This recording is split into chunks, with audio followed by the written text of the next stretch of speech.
नमस्कार दोस्तों, मैं सरोज वर्मा आप सभी लोगों का अपने यूट्यूब चैनल पर स्वागत करता हूं।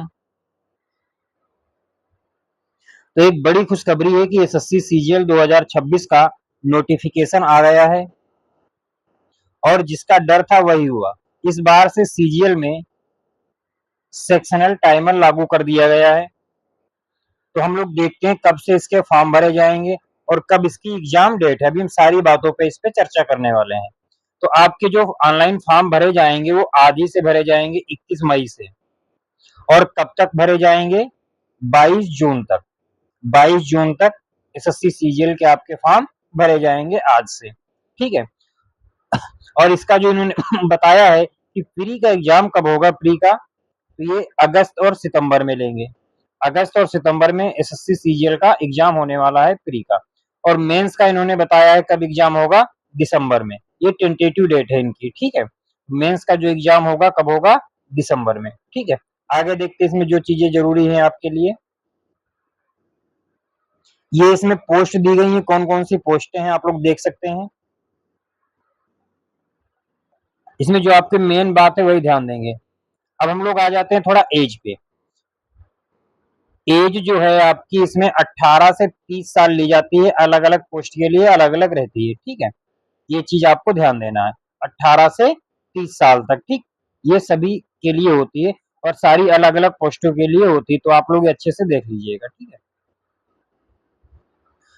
और जो हम यहाँ पे देखते हैं, जैसे 18 से 30 तो नॉर्मली रहती है। उसके बाद यदि कोई कैंडिडेट एससी एसटी का है तो उसको 5 साल की अलग से छूट दी जाती है, और कोई कैंडिडेट यदि ओबीसी का है तो उसको 3 साल की छूट दी जाती है। इसी तरह से अलग अलग कैटेगरी वाइज एज में छूट दी जाती है। आगे देखते हैं हम लोग। अब हम लोग मेन देखते हैं सेक्शनल कट ऑफ पे। सेक्शनल कट ऑफ की बात क्या है इसमें देख लेते हैं। बहुत ज्यादा कुछ नहीं, मेन आपको ये सेक्शनल कट ऑफ वाला देखना है, क्या चीजें हैं बस।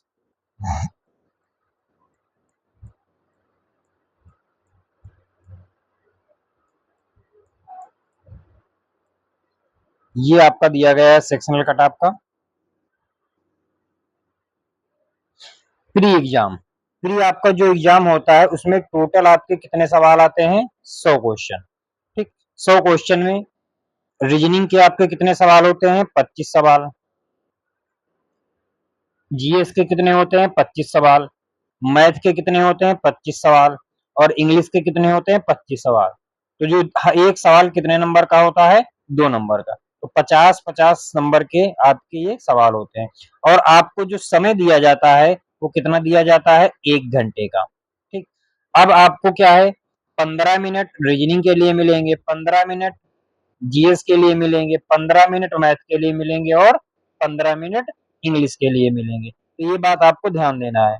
तो अब क्या होगा, जैसे बैंक में क्या होता था, टाइमर चलता था, उसी तरह से आपको यहाँ पे सेक्शनल टाइम भी लागू कर दिया गया है, ठीक है। तो ये थोड़ा कह सकते हो निराशाजनक बात है, क्योंकि मैथ के 15 मिनट में 25 सवाल करना आसान नहीं होता है किसी भी स्टूडेंट के लिए या टीचर हो।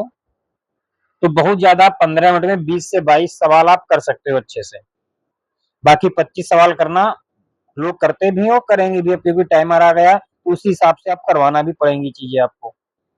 तो ये सारी चीजें हैं आपकी जो सेक्शनल कट ऑफ लागू हुई है, ठीक है। आगे देखते हैं। इसी तरह से मेंस में भी लागू है। मेंस में भी आप देख सकते हो, जो सेक्शन ए आपका होता है इसमें 2 पेपर होते हैं, मैथ और रीजनिंग का। टोटल क्वेश्चन कितने होते हैं, 30-30 दोनों के सवाल आते हैं, 60 सवाल होते हैं। और एक सवाल आपका 3 नंबर का होता है, तो टोटल 180 नंबर के। इसमें दिया गया 1 घंटे का टाइमर होता है विद सेक्शनल टाइमर 30 मिनट, ठीक। तो ये चीज आपको ध्यान देना है, ठीक। इसी तरह से जो दूसरा है सेक्शन बी में देख सकते हो, इंग्लिश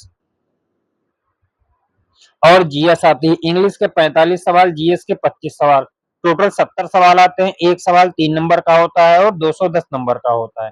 इसमें भी वही सेक्शनल 40 मिनट आपको दिए जाएंगे इस सब्जेक्ट पे। ये बात आपको ध्यान देना है, ठीक है। और जो सेक्शन 3 जो होता है आपका, इसी में कंप्यूटर नॉलेज का होता है। 20 सवाल आएंगे, एक सवाल 3 नंबर का होता है, तो 60 नंबर का। इसके लिए आपको 20 मिनट दिए जाएंगे। तो आप मोटा-मोटा ये कह सकते हैं प्री और मेंस दोनों में इस बार 2026 से सेक्शनल टाइमर लागू कर दिया गया है बस। तो जो सबसे बड़ी खबर यही थी कि सेक्शनल कट ऑफ यहाँ पे आपकी लागू कर दी गई है, ठीक है? तो ये बातें आपको ध्यान देना है। तो आप लोग एक बार सारा नोटिफिकेशन देख सकते हैं और आराम से जो लोग सीजीएल 2026 देना चाहते हैं आराम से फॉर्म भरिएगा। बाकी इसमें करेक्शन की डेट शायद दी गई है आपको, तो ये भी आप कर सकते हैं बदलाव, लेकिन कोशिश करिएगा कि जब भी फॉर्म भरे आराम से भरें, कोई जल्दबाजी ना करें और एक सटीक रणनीति के साथ आपको तैयारी करने की अब 26 के लिए जरूरत है। तो जिन लोगों का यूपीपी का एग्जाम लगा है अच्छे से आप पहले आप लोग यूपीपी का एग्जाम दीजिए, उसके बाद आप एसएससी सीजीएल पे आप लग जाइए। बहुत अच्छी वैकेंसी भी है, 12 से 15,000 लगभग मिल जाएंगी आपको वैकेंसी भी यहाँ पे। बस आपको ध्यान देना है, जो चीजें आपको करवाई जाए अच्छे से आप करते रहिए, आराम से चीजें हो जाएंगी। तो धन्यवाद दोस्तों, मिलते हैं अगले वीडियो में हम लोग।